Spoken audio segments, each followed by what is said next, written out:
Friends, we live in a country where our Prime Minister seems to be coated in Teflon. No matter what controversy or scandal comes his way, it seems to slide right off him, leaving him unscathed and as confident as ever. Scandals roll off him like water off a duck's back. It's almost as if he's immune to the repercussions that would typically bring down any other politician. Remember that time he wore blackface, not once, but on multiple occasions. The images were shocking, the apologies were numerous, and yet he managed to weather the storm. Or the time he was found guilty of ethics violations twice. These are serious infractions that would typically end a political career, but not for Trudeau. And who can forget the WWE charity fiasco? A scandal involving millions of dollars and questions of integrity, yet he emerged from it with his position intact. Yet, through it all, he remains strangely unscathed. His approval ratings may dip, but they always seem to recover. It's as if he has an uncanny ability to bounce back from any controversy. It's enough to make you wonder if he's got a secret deal with a coven of witches, sacrificing socks with questionable patterns to maintain his political invincibility. Or perhaps it's just his charm and charisma that keep him afloat, no matter how turbulent the waters get. Remember 2015, Trudeau, with hair as shiny as a freshly minted loonie, promised real change. He stood before us, a beacon of hope, pledging to transform the political landscape of Canada. His speeches were filled with grand visions of a better future, where every Canadian would feel the impact of his promises. Electoral reform? Gone, vanished like a timbit at a hockey game. He spoke of making every vote count, of ensuring that our voices would be heard. But here we are years later with the same old system, same old frustrations. The promise of a new way to vote, a new way to be heard disappeared into thin air. Affordable housing. Well, unless you're living in a yurt in your parents' backyard, good luck with that one. The dream of owning a home has become just that, a dream. Prices have skyrocketed, and many Canadians find themselves priced out of the market, struggling to find a place to call their own. The man's got a knack for making promises disappear faster than Coke threw a straw at a hot dog eating contest. He stands before us earnest and sincere, but when it comes time to deliver, those promises seem to evaporate. It's almost like a magic trick, but one that leaves us feeling more than a little shortchanged. And we, the good people of Canada, just keep coming back for more. We listen, we hope, and we vote, believing that this time things will be different.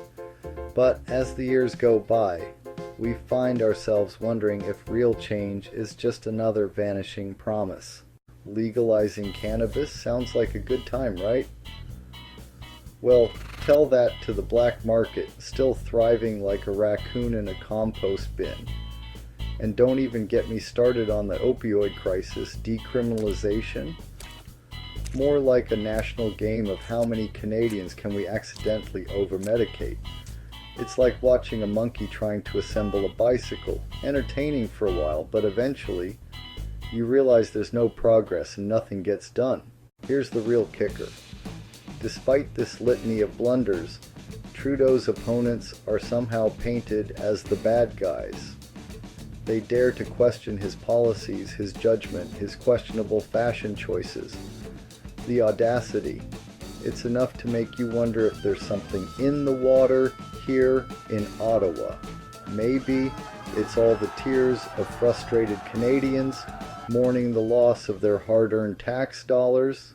A nation of amnesiacs. How does he do it? How does Trudeau weather these storms of controversy? Simple.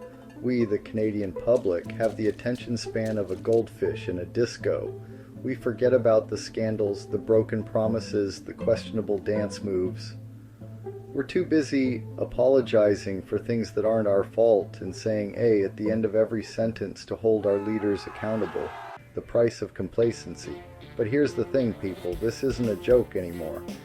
The issues we face today are not just fleeting headlines or passing scandals. They are deeply rooted problems that affect our daily lives, our communities, and our future.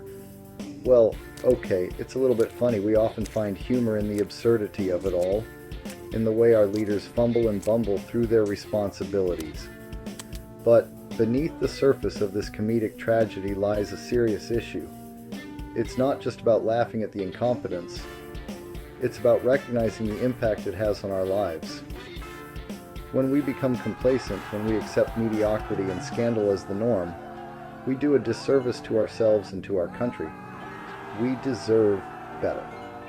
We deserve leaders who are not just in it for themselves, but who genuinely care about the well-being of their constituents. We deserve a government that is accountable, transparent, and, dare I say it, competent.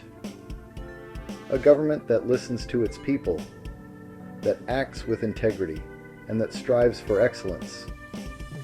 It's time to demand more, to expect more, and to hold our leaders to a higher standard. Because at the end of the day, the price of complacency is far too high. Beyond the laughter, a call to action. So what can we do? We can start by remembering. Remember the broken promises, the scandals, the moments that made you question your sanity. Talk about them. Share them.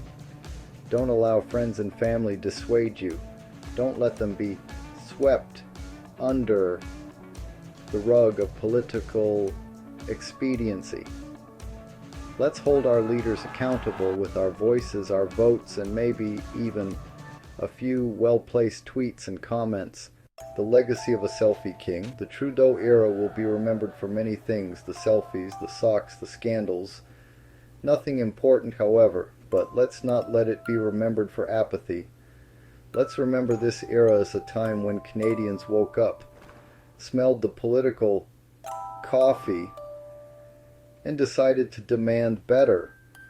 Because at the end of the day, we deserve a government that's more concerned with governing than with taking selfies. So, come on people, let's think about this. 10 years ago, we didn't have very many tent cities. Dare I suggest that the keyboard warriors wouldn't dare talk the same standing out front. Do you know anybody at a food bank? Just ask how good we have it. Let's remember, people. SNC Lavalin, Green Slush Fund, two Randys scamming taxpayers for personal gain, so many in between, daily for a while. We need to learn from this and never let it happen again.